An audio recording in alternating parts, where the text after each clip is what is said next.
I didn't know what that meant, but everybody went quiet. You could hear a pin drop. And he said, we got somebody. And he went down and he started yelling, we got you. We got you.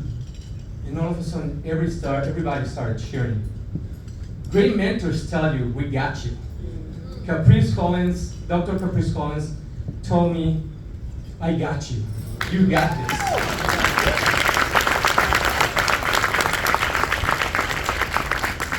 In 2006, Dr. Hollins came into my life as a courageous, brilliant, and loving leader that would, in time, give me my first biggest professional shot.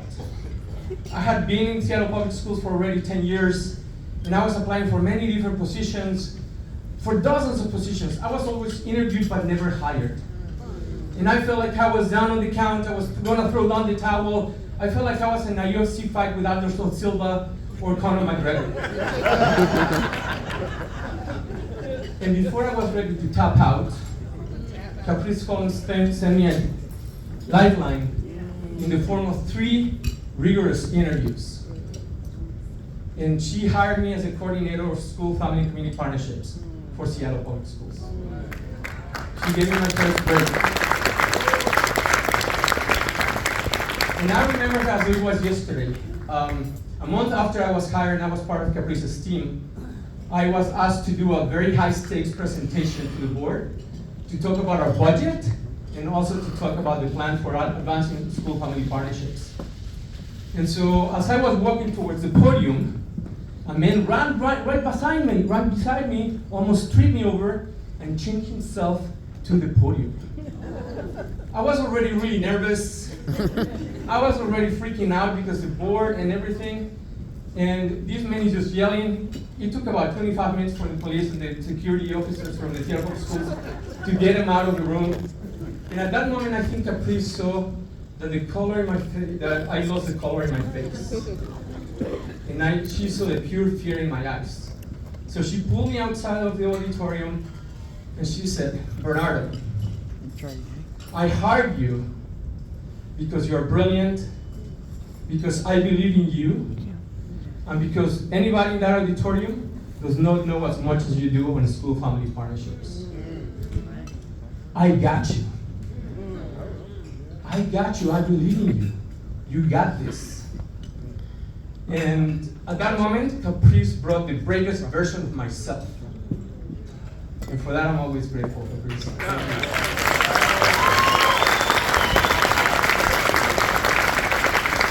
So as I'm walking towards the door of the auditorium, and I'm about to open it, Caprice said, Bernardo, hold on.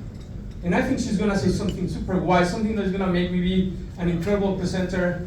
And she looks into my eyes and she goes, Bernardo, don't fuck it up.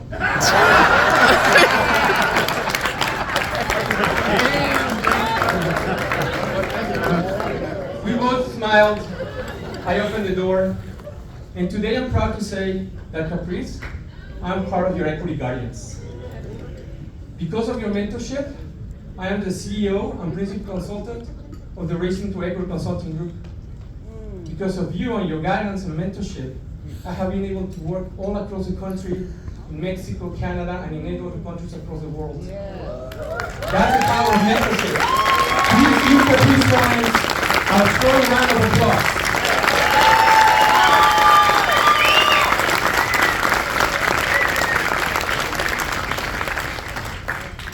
Caprice has become known in the Metro and Seattle metro area as Auntie Caprice. And so please raise your hand if you have had a loving, compassionate, warm, and wise auntie in your life. Put all those aunties together and that's Caprice.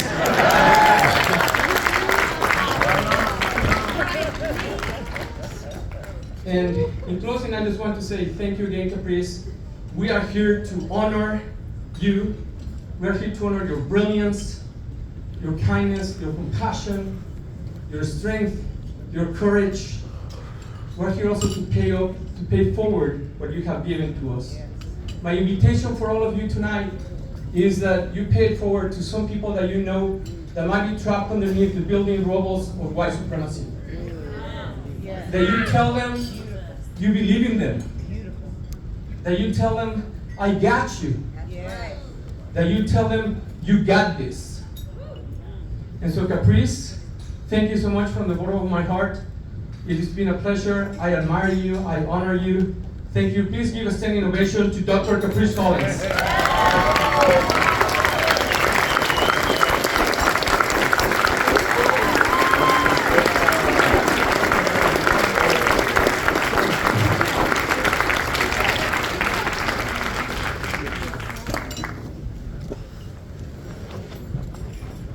I got nominated by the student table to on behalf. So my name is Smriti. I was one of Dr. Hollins. We can't call her Caprice. She will always be Dr. Hollins. So I was one of Dr. Hollins' students, and I was also her TA assistant instructor for a couple of years. Dr. Hollins sent us an email saying, hey, I'm having this thing, will you come?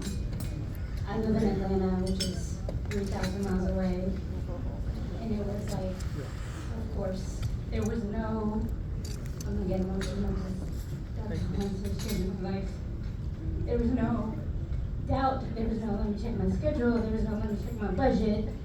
It was like, yeah, I'm coming because you have changed my life and the life of those students who sit at that table. We all went to this graduate school that was predominantly white, and Dr. Hollins, I think, saved many of our lives. She was the first Black woman of color professor I've ever had, and she saw me in a way that I was terrified of and wanted to fight her. But also was like, oh, thank God. And I think the students of color, particularly at that table, probably felt similarly. Dr. Hollins, you love us, and we love you immensely. You changed, I can 100% say, all of our lives. Now I sit with clients who are like, oh, that's racism? And I'm like, yep, Dr. Hollins taught me about racism and how that impacts who we are as humans in the world. So you didn't just change our lives, you changed the lives of clients and their children and their partners, and you've left a legacy in all of us that is immeasurable. We were having cocktails before because that's what we do. And just the immense gratitude we have for the sacrifice. Not only you, Gary, but like Gary came to our classes and spoke. Dr. Wiley came to our classes and spoke. And I know it cost you immensely to teach us. I know it cost Gary immensely to come and teach us. I know it cost Dr. Wiley a ton to teach us. And I just want to say that cost is being returned to our community, to our clients, to our family, to our friends. I live in Atlanta, so I sent Dr. Hollins an email, maybe last year, it was election season, Georgia. And we're trying to get Senator Reverend Warnock, I will be political, Senator Reverend Warnock elected. He's up a bit. I sent an email saying, hey, we're advocating, we're organizing, we're trying to get some money. And without a doubt, I knew I could send Dr. Hollins that email, and she's replied back with like, of course I'll support you, of course I'll donate, let me know what else I can do. And Dr. Hollins, I think, is the reason I am so, and we are so politically active in the communities we live in. So I'm not just changing my clients' lives, like, we're gonna elect Senator Reverend Warnock. Yes, better.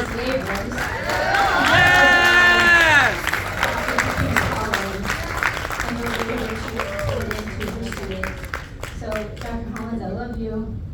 Thank you for changing me. Thank you for changing my community. Thank you for changing the world. We are immensely grateful. Anything else? Y'all, Solomon has something to say.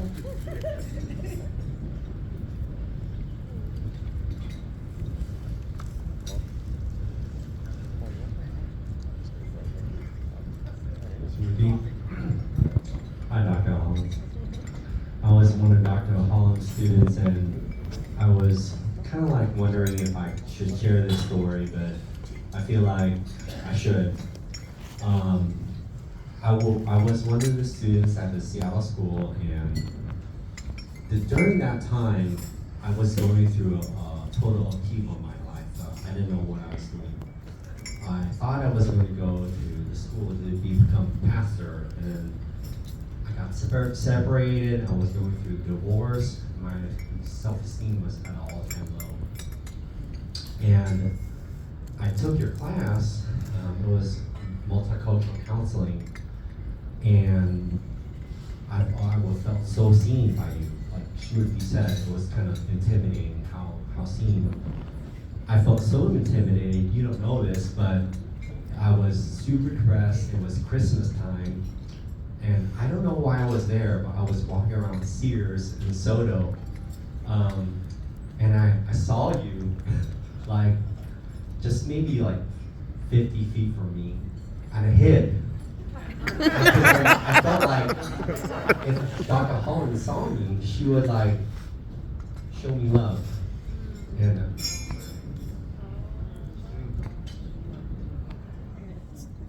I didn't feel like I could really embrace that.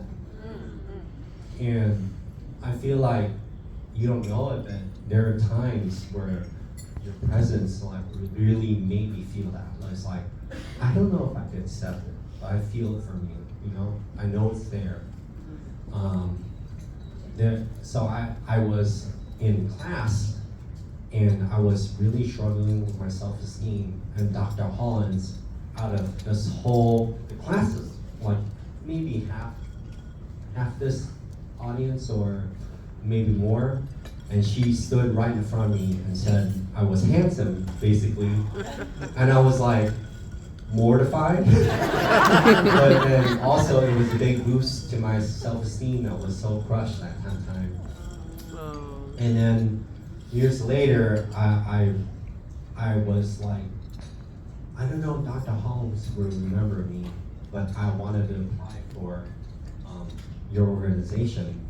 And I didn't get it, it's okay, but Dr. Hollins was like, I remember you. Of course I remember you, Solomon. How are you doing?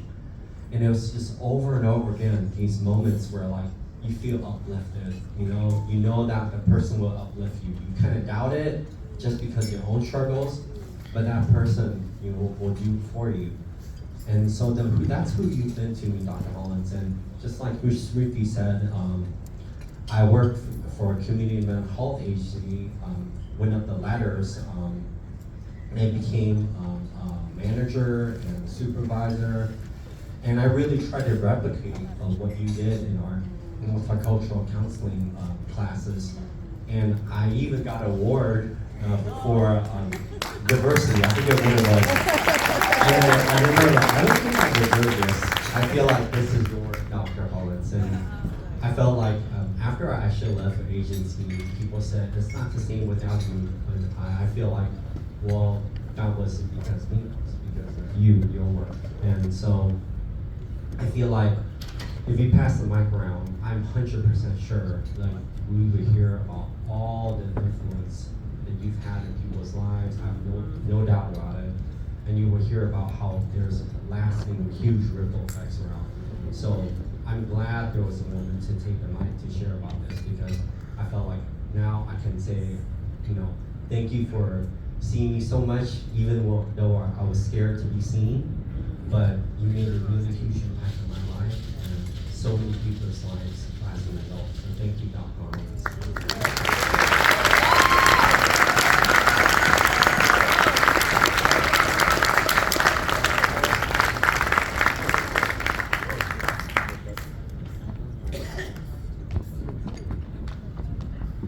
All right, you're ready to sign folks for shine up. Okay.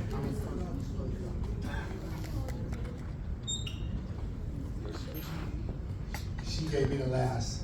of the last, so she said I gotta hurry up. To all of you, my name is Rashad Norris. I'm a mentee of Dr. Hollins. It's a full circle. Before I even go any further, I'm gonna just introduce my wife, Mari Norris, if you raise your hand. Why do I do that? Because a lot of you I see now in the work that we do, and y'all probably think I'm single. I'm not single. So it's funny, like my sisters, the first thing they ask is, are you married? I'm like, yes. My wife is here, so make sure I point that out. And babe, this is Dr. Hollins. It is real. She is real. I just want to share this quick story just because many of you I know in the audience, you know, even dating back where I started my work at Hollins College for like 13, 14 years. And when I was there for those years, Dr. Hollins used to come and do presentations with the campus and do the DEI work with the campus. And I used to stand up when she used to speak to the campus as if I was in church. And be like, you know what, she's talking the truth. I hope you folks is listening. And I really, after she spoke, the second time she spoke, I got a chance to sit down with her and I asked her, can I, you know, follow you? Can you mentor me in the work that you do? She said yes, for sure.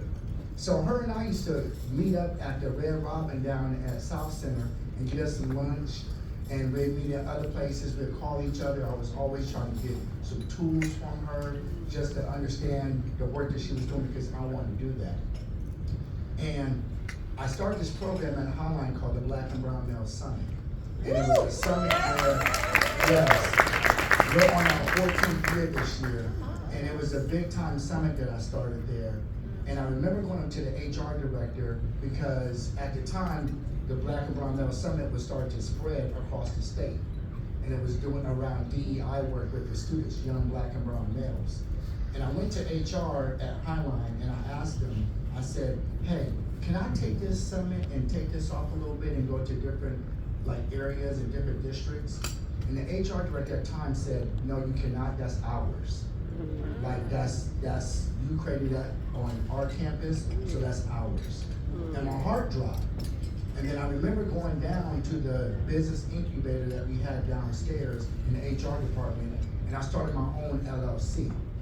Until today, it's called Relevant Engagement. And I remember all the work that Dr. Hollins was showing me how to put things together, how to truly start to get immersed in that DEI work, and start to really use that language when we work with these young people. So she calls me when COVID hit. And she didn't know this happened. She called me, and she was getting a lot of work. And she sent me an email. She said, Rashad, I got something for you. You know, you still at Hollins College. I said, no, Dr. Hollins, I actually jumped. And I did exactly what you showed me. And I started my own consulting business. Not only did I start my own consulting business, but Dr. Hollins, you need to also know that the blessings that you gave me, I also now work with students who are incarcerated while I'm doing work in jails as well. And so, I don't know if you know this, Dr. Hollins, but you truly just transformed me, period, as an individual. And I would say this because I say this to all my young people, and then anybody in here too. Our intellectual property is very important. And we give a lot of energy in this work that we do. And oftentimes we're not compensated for it. And oftentimes we don't want to jump and really just go create our own and do it for ourselves. Now I will tell you that you gave me the courage and you gave me truly the empowerment to really jump. And I jumped. And I jumped during COVID though. You know, during COVID, when people were really starting to sit back and were they really thinking or were they really on their Instagram trying to show you what they were cooking that day, you know, what clothes they were wearing, how much weight they lost, how much weight they gained. And I was building with my wife. And the thing is, when I told her that I'm jumping, she was like, jump. Yeah.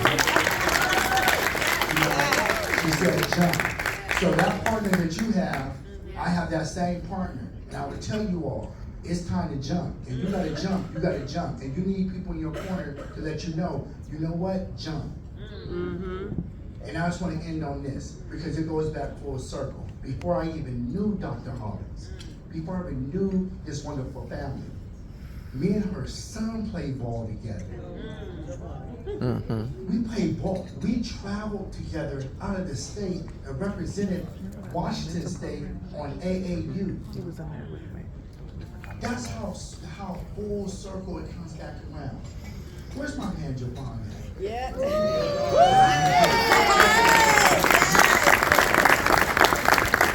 That was my roommate in Arizona. And you talk about a clown? That brother right there. Man, I love that brother. And then I see pictures with Andre Pleasant. Man, so it's a full circle. So Dr. Hollins, I just want to say thank you so much for helping me and my family grow and myself grow as well. I want to say thank you. I love you.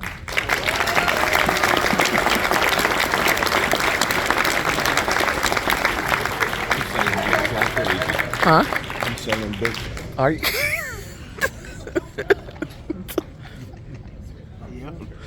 All right, so any of you who know Caprice know that she operates at a higher frequency than most of us.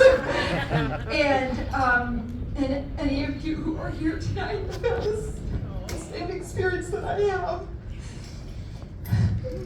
I'm just feeling so deeply touched that she took the time to slow down and see something in you, that she took the time to spend with you. And I know this woman so much. We love her too. We love her too. We love her too. And I know that many of you know her on the stage. You know her as your teacher. You know her as your colleague. But you don't always see the toll that takes in her life. And so I want to say thank you for letting us be here to honor you tonight and all that you do.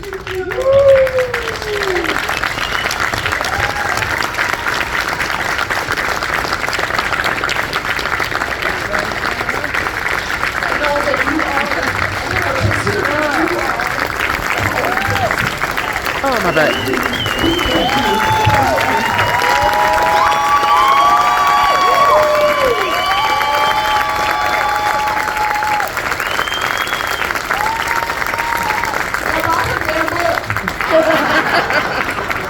All right, I know, thank you, Elsa. I thought I dried up all my tears. Okay, there's some old people out here that can't hang for the dancing, so we gotta move this program on. I had a dream, y'all, that this happened in the lobby. I was an hour and a half late, and it was over before I was ready for it to be over, all right? So I thank you, Elsa, just to receive that. We thank you. I gotta tell you something else. I thought like when Smriti was like, I'm there, I was like, did she move back from Atlanta? Like, I just now found it out. Anyway, thank you. Y'all, okay, I want you to meet somebody. My cousin that I just met tonight, my dad's nephew, is in this room. I just met him tonight. I haven't even introduced him to my husband. My sister hasn't even met her cousin, my first cousin. Lonnie, where are you at? Did he leave? Are you here? Okay, y'all. Nancy, Chrissy, Tracy, Marianne, y'all got another cousin, nephew. I just met him tonight for the first time. He called me 2 weeks ago. Wanted you to know him. The other thing is, my insecurities around my writing were so deep that I held on to my book for over a year. And this is what I would do, Don Bennett. I put my book, like, to get it to the publisher, Don, I put it like on my desk right here. Then I'd move it over here, then I'd put it on the floor, then I'd move it over here. And one day I was out at it was nighttime, winter, my girls were cold, Linda and Andrea, and we're all talking, you know, if you got those sister girlfriends. And I'm telling them, oh yeah, I got this book thing, you know, and they're like, well, why aren't you publishing it? And I said, oh, well, because, you know, and they're like, well, why? And I said, well, they were, but why? And they're like, and they're like, well, why? You know. So then they made me, like, they got out, I don't know, I think they got out their calendars, but they're like, what's the date? That's all they want to know, what's the date? I said, okay, by the end of the year, I'm gonna contact at least a couple of publishers. I can't remember how many I committed to. But y'all, I just want you to know it could still be on my desk if they didn't make me feel foolish for all my insecurities. Andrea and Linda, thank you.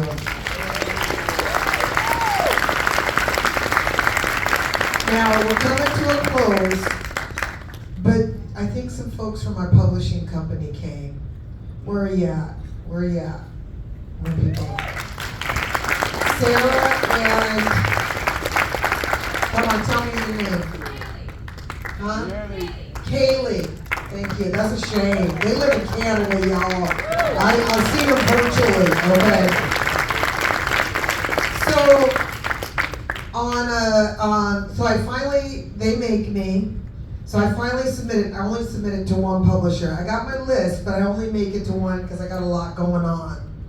I submitted on a Monday. I'll never ever forget, Sarah and Kaylee, that on Thanksgiving Day, 4 days later, I get this email. It's on Thanksgiving. I'm like, who works on Thanksgiving?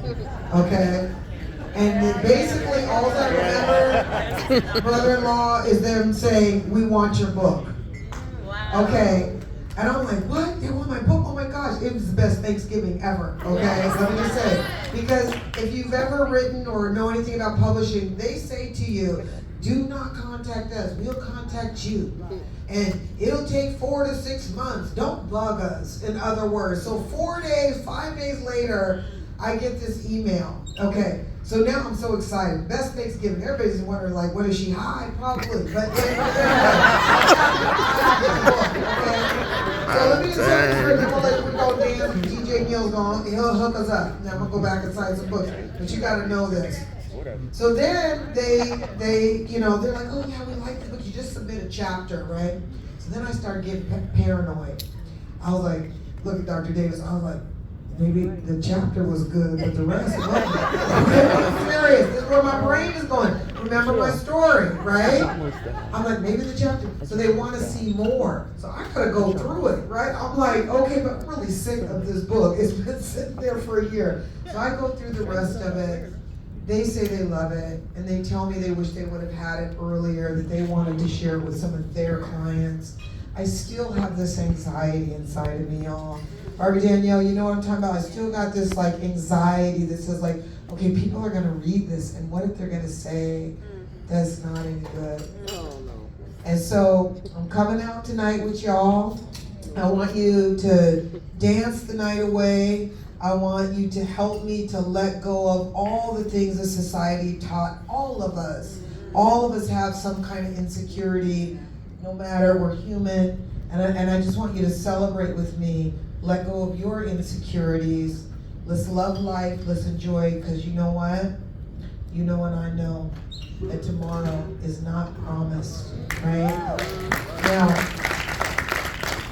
I have not forgotten about my girls and their center. So I'm gonna get 2 people to go around, cash, credit card, whatever. We're just gonna put it in here, and then we're gonna party like we don't know if we're gonna wake up tomorrow. So I don't care if you know how to dance or not. We're gonna figure it out.